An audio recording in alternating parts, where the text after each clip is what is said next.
2016.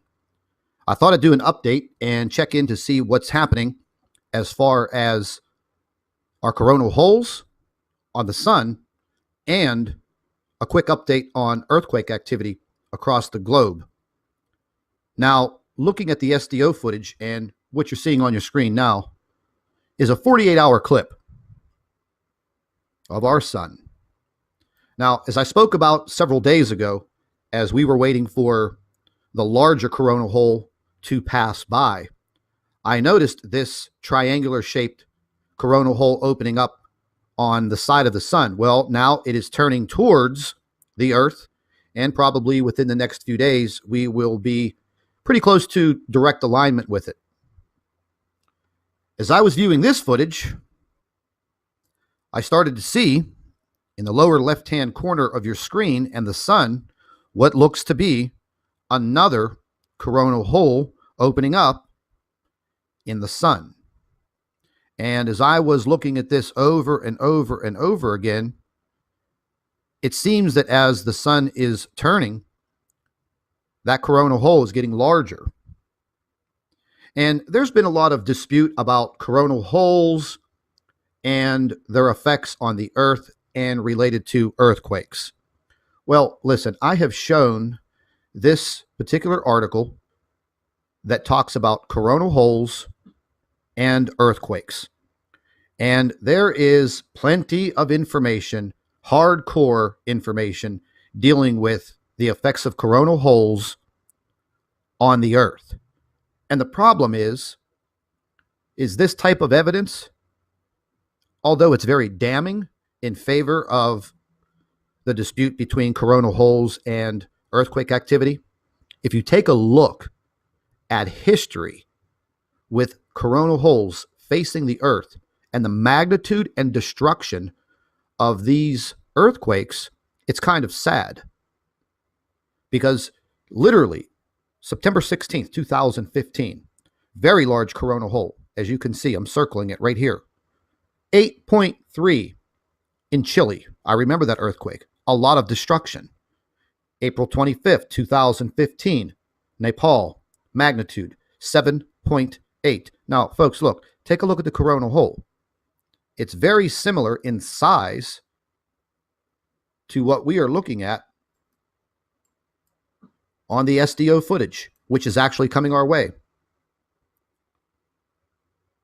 And then possibly another coronal hole, slightly lower and rotating again towards Earth. How long it will take to reach Earth, I'm not sure. I'm not a scientist. Will it fill back in? I hope it does. But it seems that we're seeing this ongoing pattern for the last 2 weeks.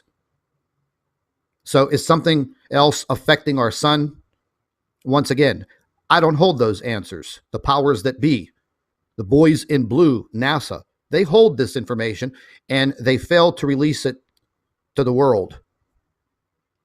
But anyways, as I was referring back to the evidence pertaining to coronal holes and earthquakes, well, you know, you have your critics out there. I mean, I have my own personal critic over there in the UK, Mr. Matthews. I mean, he's pretty much of a joke, and he basically tells everyone that there is absolutely no assimilation between earthquakes and coronal holes. And if you ever go and watch any of his ridiculous debunking videos, where he gets about 8 views, but he rambles on and on. Oh, bloody hell, Scott, this is all bullocks. You are lying to the people. I actually have a better British accent than he does, because you could barely understand him. But anyways, forget about the critics, because they really mean nothing and they have no knowledge of anything. I'm not even sure if this guy can tie his own shoes.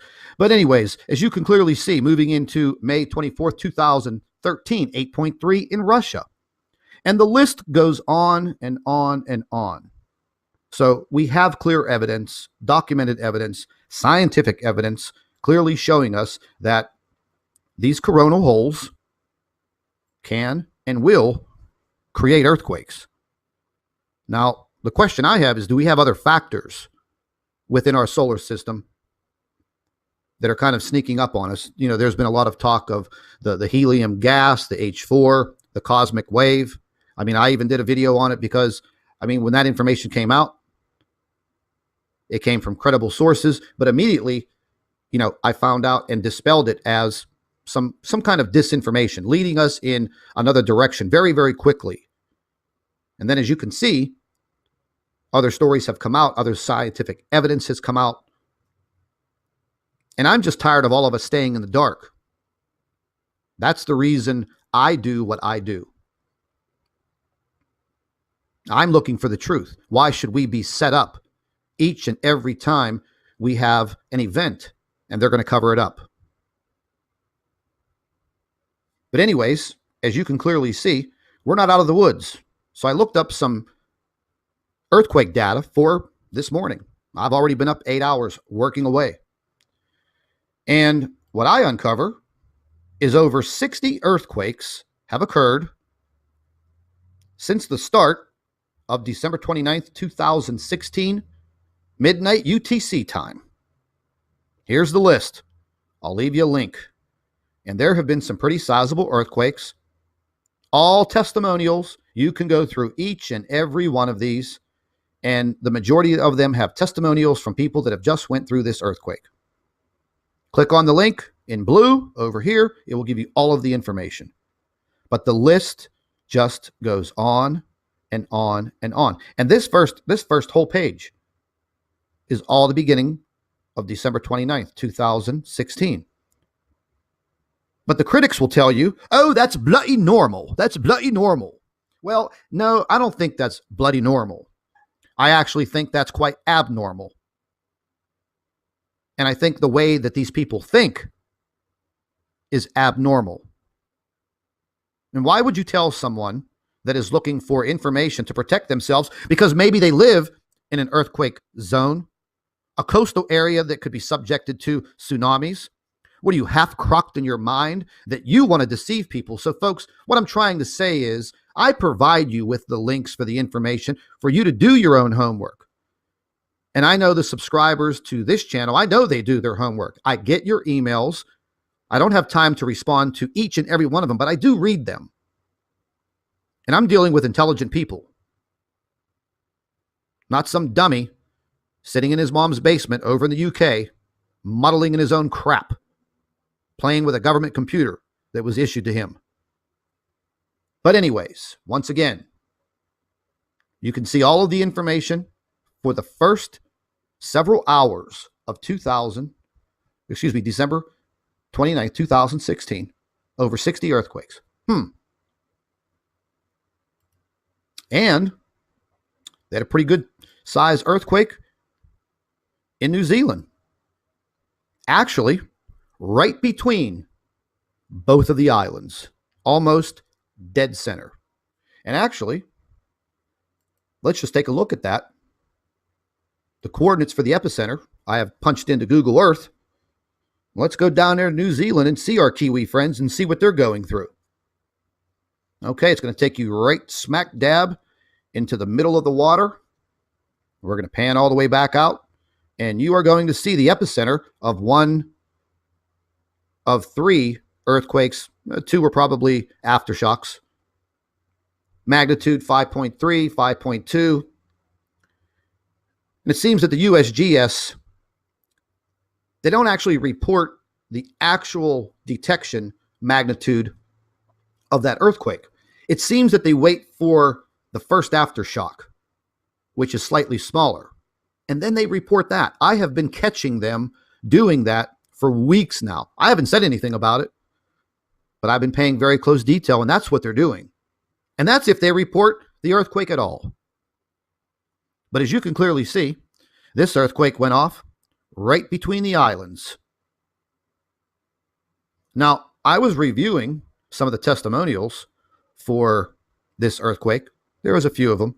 And definitely, people were sleeping and they felt this earthquake. They felt it pretty good.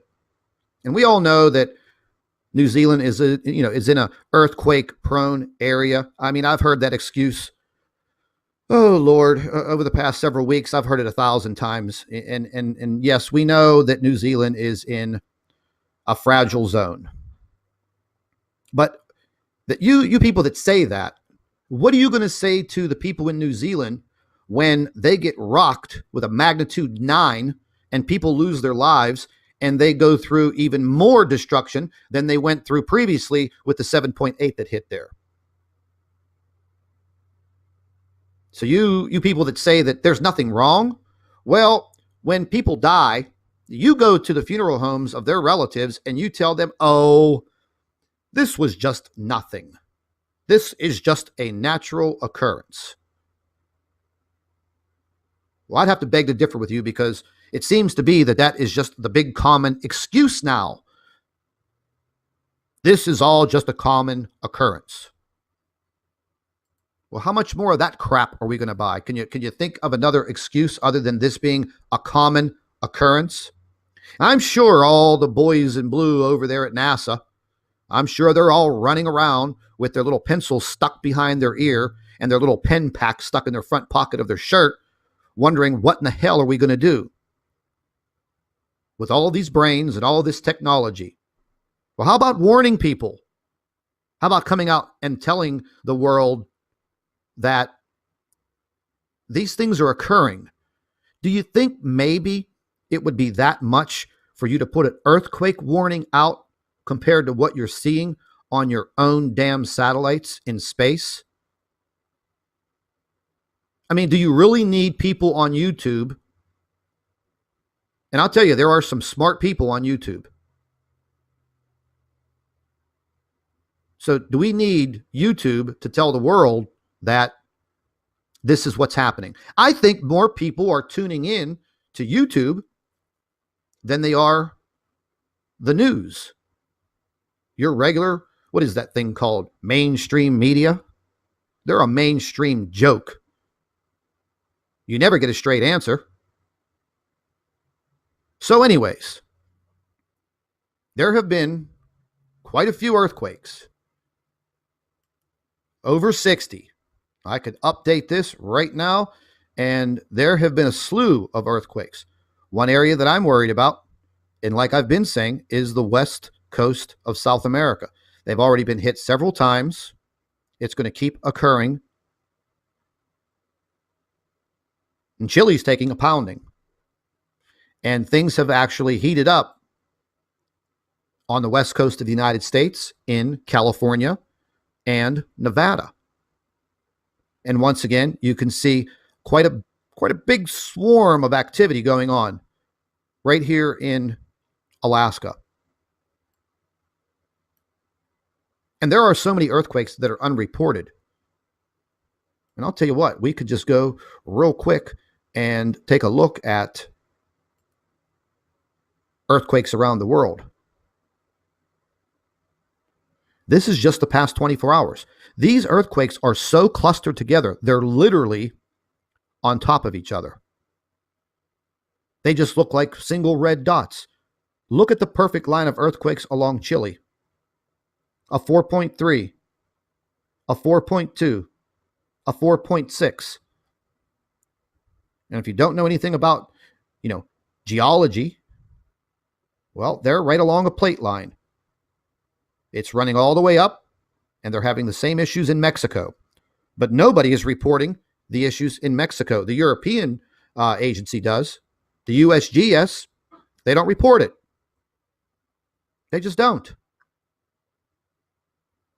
We'll take a look at Mexico. The last 2 days, as you see here. There you go. Here's your list. Magnitude 4.1, 4.4, 4.7, 4.0. The list goes on and on. Oh, but they're going to tell you this is just normal. Well, folks, all I got to say is you better stay tuned. Keep your eyes and your ears open. Pay attention to the information that's out there. Get familiar with the links that we provide you in the videos. Go to the links, do your homework, educate yourself, stay informed. That's the best advice that I can give you.